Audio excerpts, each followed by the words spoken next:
Halo teman pemilih, jumpa kembali dengan Bu Menul, yaitu program Rabu Menulis persembahan KPU Kabupaten Klaten. Ada macam-macam ragam tulisan jurnalistik. Nah, pada Bu Menul beberapa seri yang lalu, kita sudah belajar bagaimana menulis berita, feature, dan berbagai tulisan jurnalistik yang lain. Nah, pada Bu Menul seri yang ke-17 ini, kita akan belajar menulis artikel atau opini yang baik.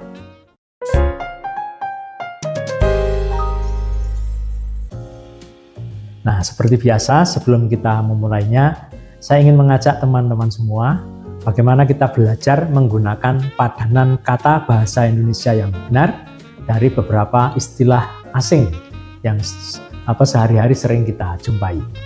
Misalnya penggunaan kata talk show, itu padanan katanya adalah gelar wicara. Kita juga sering menemukan istilah database. Nah, itu padanan katanya dalam bahasa Indonesia adalah pangkalan data. Ada juga istilah subtitle, itu padanan katanya adalah sulih teks. Ada juga istilah preview, nah itu padanan katanya adalah pratinjau. Ada juga istilah caption, nah padanan katanya adalah takarir. Ya. Ada juga istilah contact person, padanan katanya adalah narahubung. Giveaway, padanan katanya adalah cendera mata. Ada juga istilah checklist, padanan katanya adalah daftar periksa. Ada juga istilah marketplace, padanan katanya adalah loka pasar. Dan yang sering kita gunakan juga istilah slide, itu padanan katanya adalah salin dia. Kemudian juga ada istilah list, padanan katanya adalah senarai. Nah, mari kita gunakan padanan kata Indonesia yang baik dan benar, karena bahasa menunjukkan bangsa. Atau istilah yang kita gunakan menunjukkan karakter atau siapa diri kita.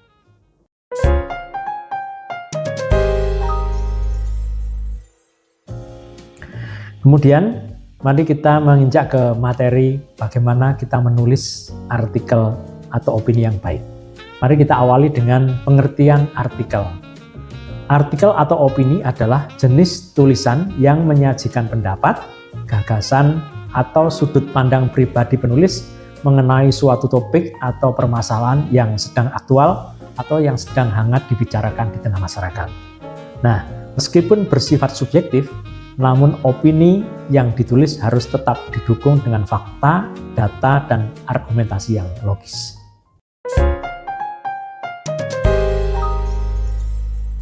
Nah, apa sih bedanya antara artikel dengan karya tulis jurnalistik yang lain? Misalnya berita. Ini terletak pada sifat tulisannya. Nah, untuk artikel itu berfokus pada ulasan yang mendalam dan opini atau pendapat penulis, sedangkan karya jurnalistik utama seperti berita itu berfokus pada penyampaian fakta aktual secara objektif.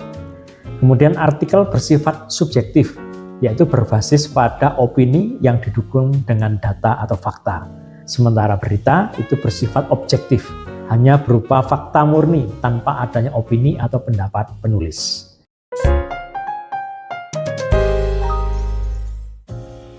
Nah, untuk bisa menuliskan sebuah artikel yang baik, itu ada beberapa prasyarat yang harus kita miliki. Yang pertama, kita harus bersikap skeptis atau kritis. Jadi selalu bersikap mempertanyakan, meragukan, mewaspadai tentang sesuatu hal. Nah, dari situlah akan tergali ide-ide yang hendak kita tuliskan dan solusi yang ingin kita tawarkan. Kemudian bersifat aktif, artinya kita harus segera bertindak agar tulisan yang akan kita sajikan itu tetap bersifat aktual atau sedang hangat. Ya. Jadi jangan menunggu. Kemudian ada sikap berubah. Jadi ada keinginan bagi kita sebagai penulis adalah kita ingin menggerakkan suatu masyarakat ke arah perubahan yang lebih baik. Kemudian bersifat unik. Jadi jangan bersifat yang sifatnya umum, tapi sebuah peristiwa kita sajikan, kita analisis dari sudut pandang yang menarik atau yang unik. Kemudian yang terakhir kita harus bersikap objektif, jujur, dan independen. Artinya kita tidak berpihak, kita bersikap netral, lebih mengutamakan pada nilai kebenaran dan hati nurani. Barangkali itu juga bisa menjadi pertimbangan karya tulis kita.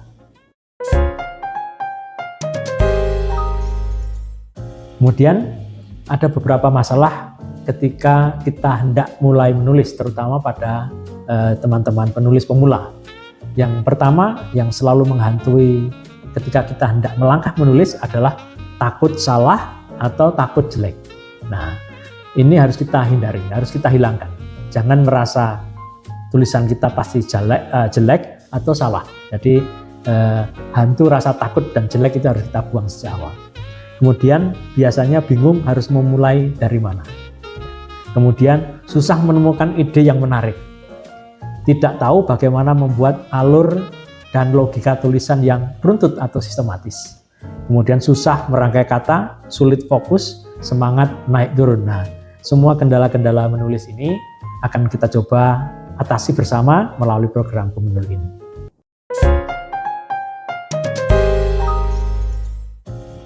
Nah, inilah cara mudah kita mulai menulis. Jadi, cara yang paling mudah adalah kita harus membaca. Membaca untuk menggali gagasan. Jadi, seorang penulis yang baik selalu bermula dari seorang pembaca yang baik pula. Kemudian mengatasi hambatan menulis. Ada bagaimana kita kiat atau motivasi menulis. Itu harus kita kedepankan daripada rasa takut. Misalnya, kita ingin segera menuliskan sebuah gagasan yang menarik karena ini sedang aktual. Dan ini sedang dibutuhkan menjadi solusi yang mungkin menjadi solusi yang baik untuk kita segera sampaikan kepada masyarakat. Atau ada motivasi yang lain. Jadi dengan kita ditulis maka kita akan semakin dikenal oleh masyarakat, kompetensi kita diakui dan seterusnya. Kemudian setelah itu mari kita lakukan mapping pikiran kita petakan. Tetapi itu bisa kita lewati dulu, kita kesampingkan dulu sebelum kita nanti mempunyai cukup bahan untuk kita coba petakan. Kemudian melahirkan atau mengembangkan serta menyempurnakan ide. Jadi ide-ide besar itu kita tampung dulu, nanti akan kita sempurnakan sambil berjalan. Kemudian menentukan tema atau topik. Temanya apa nih yang sedang aktual? Kita akan menyajikan dari sudut pandang apa. Kemudian bagaimana kita mencari dan membaca referensi atau sumber yang mendukung gagasan atau tema yang hendak kita tulis. Kemudian nah ini yang disebut dengan mapping pemikiran kita, yaitu mengelompokkan bahan. Nah, jadi nanti ini berhubungan dengan bagian-bagian dari artikel. Ada masalah, ada fakta, ada penyebab, ada solusi. 1, 2, 3, 4. Berarti kita siapkan 4 keranjang. Keranjang pertama dinamakan masalah, keranjang kedua fakta, keranjang ketiga penyebab, dan keranjang keempat itu solusi. Nah, kita membaca atau berselancar di media sosial, kemudian kalau dalam kita berselancar mencari tema atau topik yang hendak kita tulis, kita menemukan masalah, maka informasi itu kita masukkan ke keranjang masalah. Tapi dalam perjalanannya ternyata sudah ada beberapa solusi yang muncul, kita masukkan ke keranjang solusi. Ada kita selama mencari atau membaca itu menemukan sebuah fakta, bukti. Nah, kita masukkan ke keranjang fakta. Kemudian ada beberapa pendapat ahli yang mengurai faktor penyebabnya. Nah, itu kita masukkan ke dalam keranjang penyebab. Nah, setelah keranjang-keranjang ini penuh dengan bahan yang kita butuhkan, maka mari kita buka menjadi sebuah karya tulis dengan gagasan atau cara kita sendiri dalam menyampaikan tulisan itu.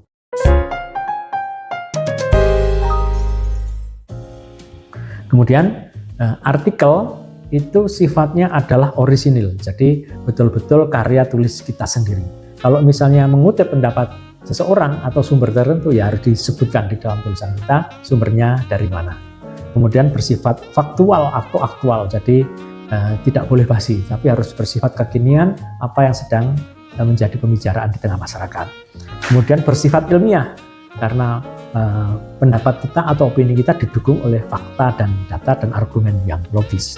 Kemudian kita sajikan secara sistematis, jadi mulai dari seperti piramida terbalik juga boleh, atau berdasarkan urutan masalah, misalnya masalah, fakta, faktor penyebab, solusi, misalnya bisa dibuat sistematika seperti itu.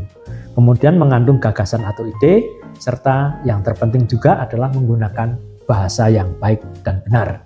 Tidak hanya benar, tapi baik, runtut, indah, dan itu memudahkan membuat orang lain juga betah berlama-lama membaca karya tulis kita.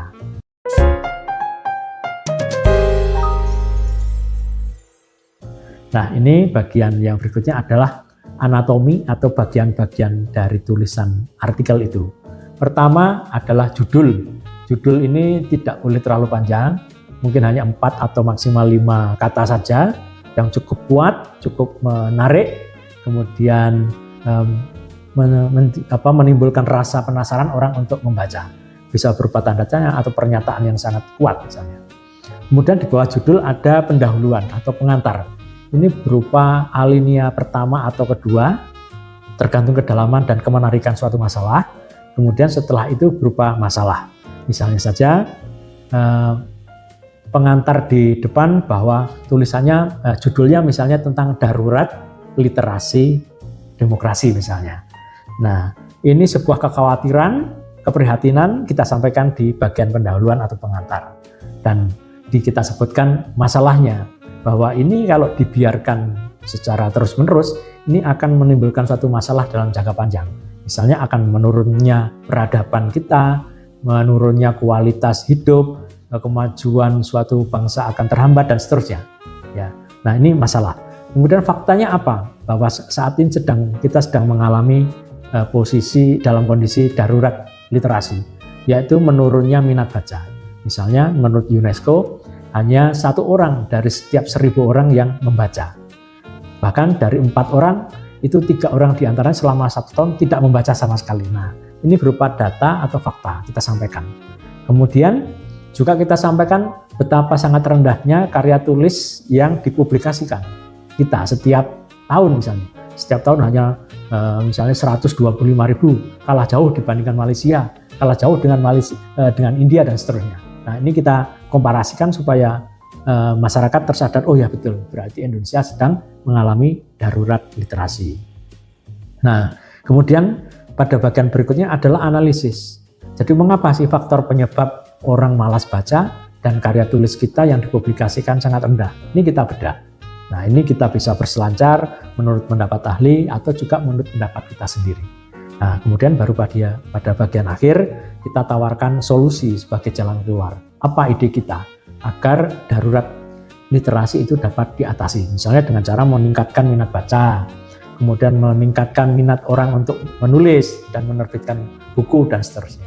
Kemudian di bagian akhir kita tutup dengan 1 atau 2 alinea sebagai sebuah kesimpulan atau rekomendasi lah, atau penegasan yang sangat kuat tentang betapa bahayanya jika darurat literasi ini kita biarkan secara berlarut-larut. Saya kira itu teman pemilih sebagai pengantar. Pada Bumenul seri berikutnya kita akan belajar atau praktik menulis artikel yang baik dan benar. Oleh karena itu ikuti dan nantikan Bumenul seri berikutnya. Salam literasi.